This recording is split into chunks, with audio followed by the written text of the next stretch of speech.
You're listening to Creating Great Grooming Dogs. I'm Chrissy Neumeier-Smith. I'm a certified professional groomer, certified behavior consultant for canines, and certified professional dog trainer. And this, my friends and colleagues, is the podcast where grooming and training meet.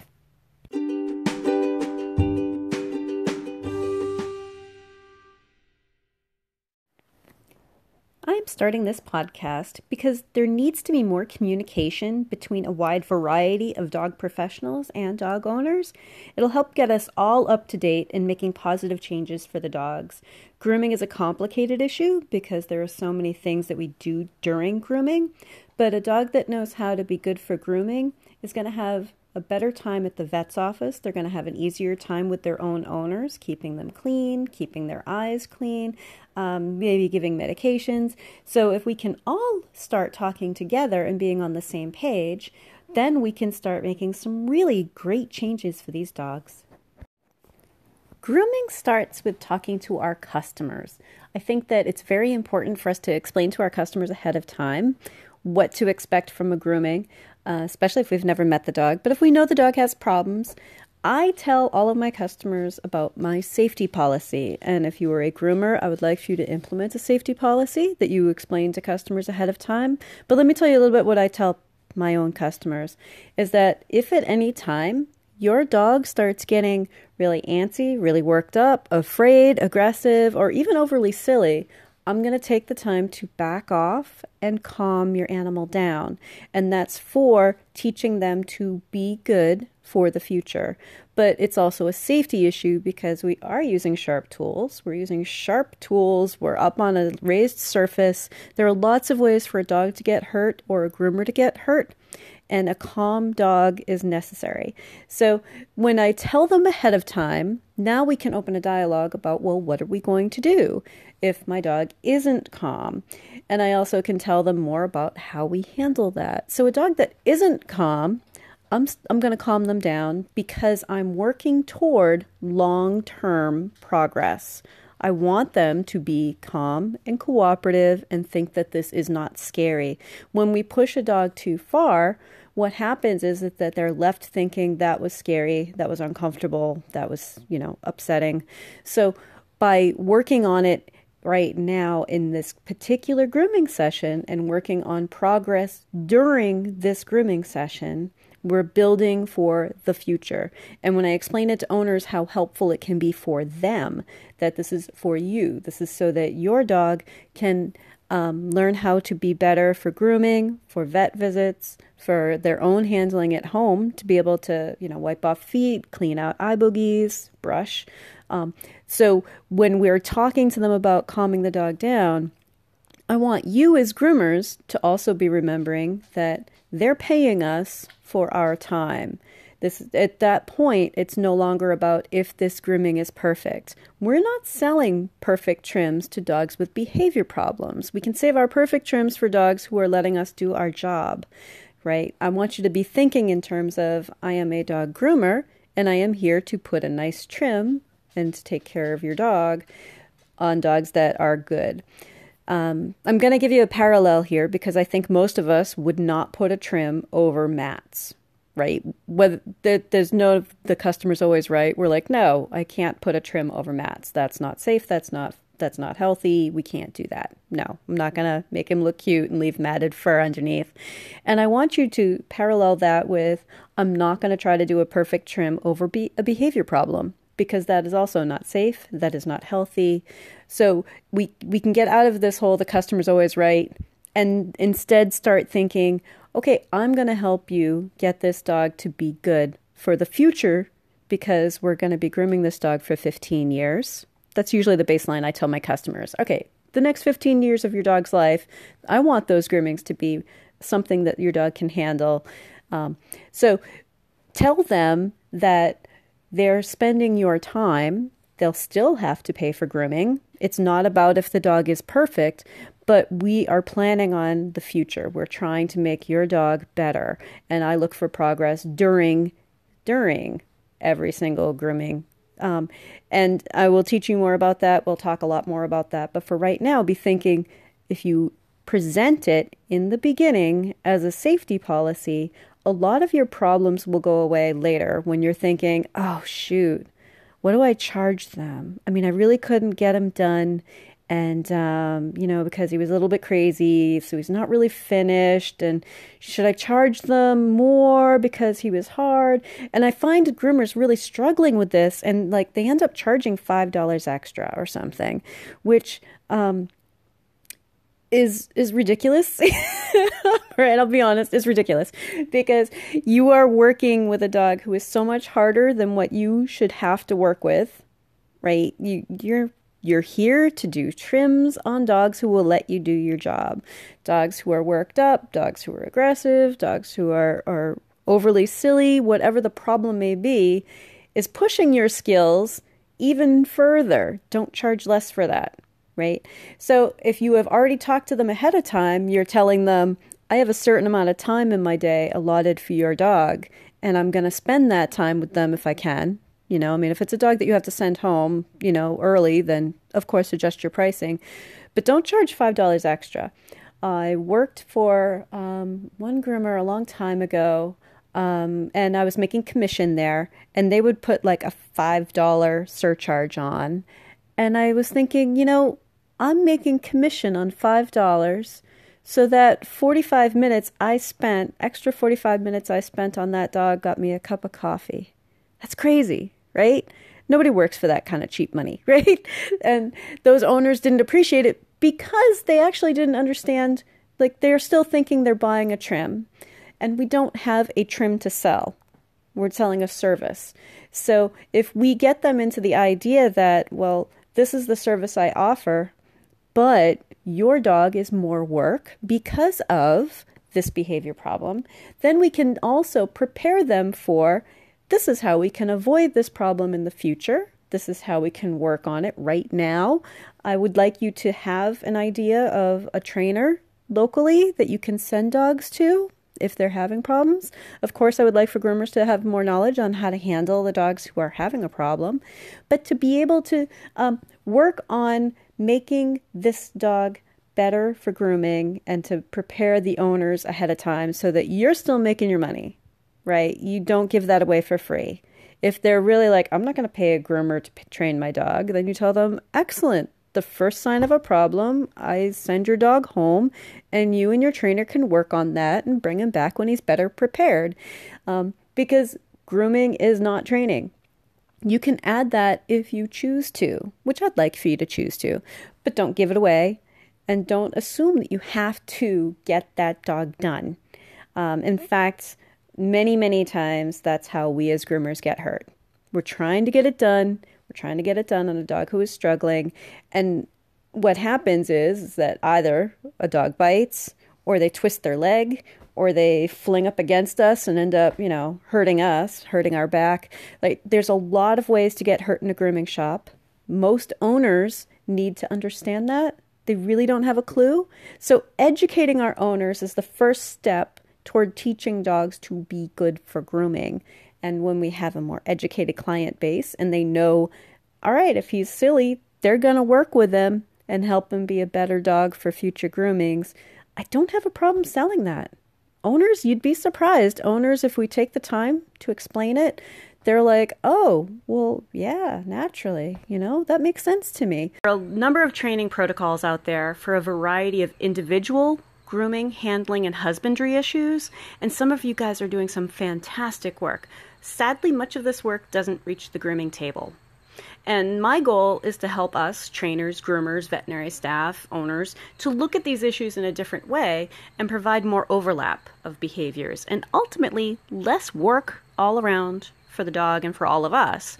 So one of the hang-ups I see is when a trainer makes a beautifully detailed plan that looks overwhelming for a groomer to implement. I'm a behavior geek. I love reading through all of these big plans, but the fact is that a groomer isn't likely to see an 8-step process for putting on a muzzle that could take a week to achieve and implement that, right? That doesn't make sense to anybody who's not a behavior geek. So when we think about that, I really want you to think about, instead, talk about the end goal first, because so many of you have such great ideas, right? Talk about the end goal first. So As an example, the dog will willingly push their nose into the muzzle for easy and safe on and offs and feel comfortable wearing the muzzle. Most groomers would say, hey, that sounds like a nice thing. I would like to have that, right? Then describe the amount of time that it could take, because every dog is different, and the steps that you could use to get you there. And I'm going to say could use because not every dog has to start at step one. Why do we kind of assume that we would need to start off with, I show you the muzzle and then, good things happen? A lot of dogs don't need to start there. So if a groomer has a better picture of what exactly the end product is and a variety of steps to get you there, then they can also backtrack on their own and say, I think I can start this dog on step 3, right? Or they could say, I think I would like to send these steps home with the owner or for the owner and trainer to work on so that I can then just use this new muzzle skill. I also want to, think about, we spend time working on just one thing, and that may be necessary for an individual dog, but we can multitask. The goal of allowing a person to touch them all over while standing and allow repositioning is amazingly easy for owners to help with at home. We just need to define it for them and help them understand how things work and why things work. It's a base behavior for so many grooming and veterinary procedures, and that teaching this skill makes all of the other skills easier. So instead of focusing on, let's say, nails, we've been working on standing, sitting, being reached over. That's a big one that a lot of owners don't work on, but it's required for restraining an animal, holding for blood drawing, things like that, right? So being reached over, holding, repositioning legs, paws, toes, and touching nails, and that's part of a touching all over base training. And think about that base training as the beginning set of, hey, you are now learning your ABCs and you're learning to spell and read, right? It's very, very base training. And when it comes time to teach about something else, like eye ointment, we don't need to start at the very beginning again because the dog is fluent in being touched all over as their baseline. So the dog is already fluent in, we're touching your head, we're touching near your eye, we're moving this fur around your nose, we're touching your ears. So we don't need to start at the very beginning for each and every behavior. Being touched anywhere with an object, and then adding the difficulty level of objects that make sound or vibrate or blow air, right, is yet another way to generalize. So a dog that's fluent with being touched all over with things is prepared to learn about something new and skip the multiple steps to introduce it. So if we already have, these behaviors, we can start off with, hey, stand up. I'm going to touch your side with this, and maybe this is a stethoscope or a brush or a bandage or a clipper. But with this knowledge base, it's a matter of introducing the new thing and working some training if the new thing does something different for or to the dog, like deposits ointment into an eye, or wraps around them like a bandage and stays on, or clips off a piece of toenail, or beeps when the thermometer is done taking the temperature, right? So that then we have a little bit of training to do, but we don't have to start at the very beginning. The dog is used to being touched all over, maneuvered, handled, standing, repositioned, and used to being touched with things that make a variety of noises, and is comfortable with it. So training plans often allow the dog to walk away if they're uncomfortable at any time. And what we're looking for is the dog to feel comfortable enough to choose to interact with us. And I understand why this is so popular and why it works so well, and it really is something that we as trainers do pretty routinely. I want to point out, though, that you need to teach the dog to go beyond that point. When a groomer has a dog on a table, the gold standard of the grooming industry is for the dog to be safely clipped to the grooming arm with a grooming loop and for the groomer to have a hand on the dog at all times.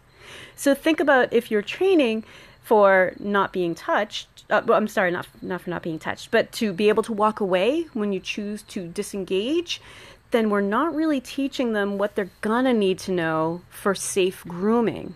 Okay, a dog who expects to be able to walk away is cornered, and that creates a really stressful and unsafe environment. They're on the table, right? They can't get away. And even when we as groomers would like to let the dog walk away, We need to be able to reach for them, unclip them, wrap our arms around them, pick them up, and safely lower them to the floor, where they'll still have to be on a leash because there are other animals in the room. So we need to be thinking about the bigger picture and why grooming skills are a little bit different than veterinary skills, because a lot of that wouldn't have to happen at a vet's office, right? And a lot of that wouldn't have to happen at home if they're simply working on nails. So being able to work on that, the way I like to work on it is to be able to spend time teaching the dog to calm down in your hands. And that's a really important part of teaching them to be handled all over. All right, calm down in your hands. We may put the tool down and calm again before moving on, but we can't let go and we can't entirely disengage. So it's part of teaching them to be touched all over, repositioned, get them used to remaining with us and working with us and having gentle, loving restraint, and to calm down in our hands, because that will translate to everybody else, and it will translate well on a grooming table. Like, hey buddy, all right, let's calm down again in my hands.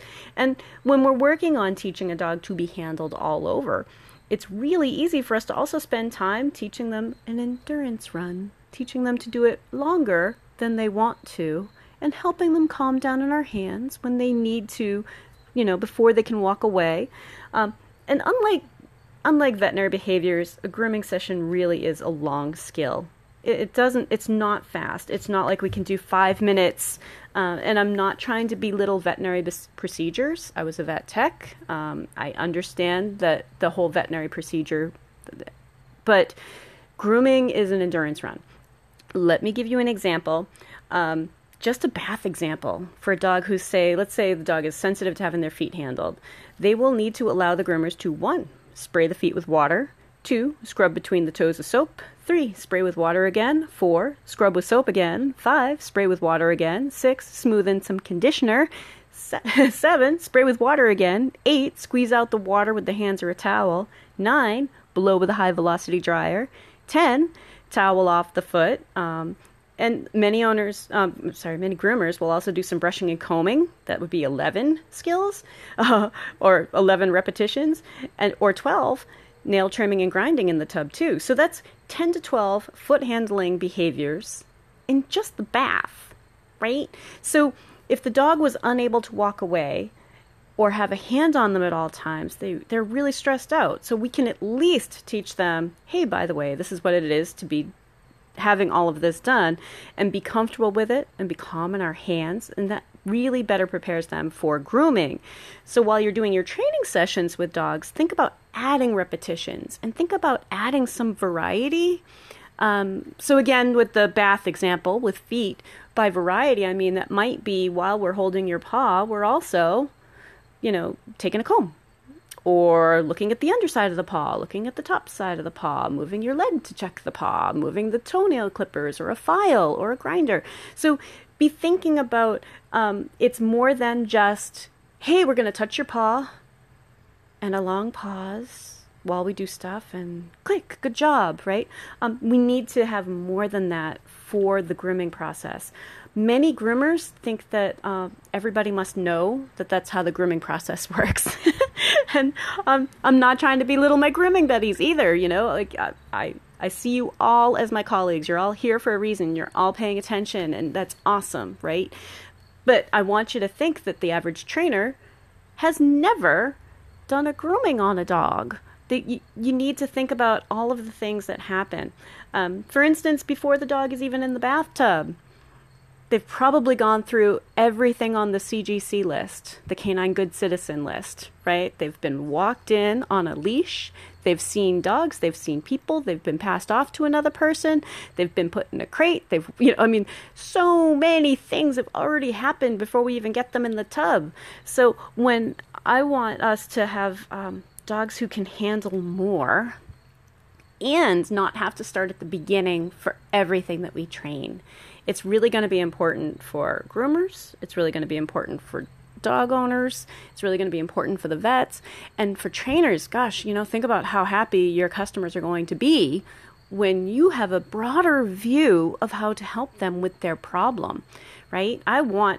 What I would like ideally is for groomers to know that there are a variety of trainers near them who know how to teach the dog to be good for the endurance run that is a grooming session. I want veterinarians to know there are trainers out there who can help them. I'm a fear-free certified trainer. I really want everything to be fear-free, whether it's grooming or training. But the idea of just letting a dog walk away when they are uncomfortable isn't going to be the finished product.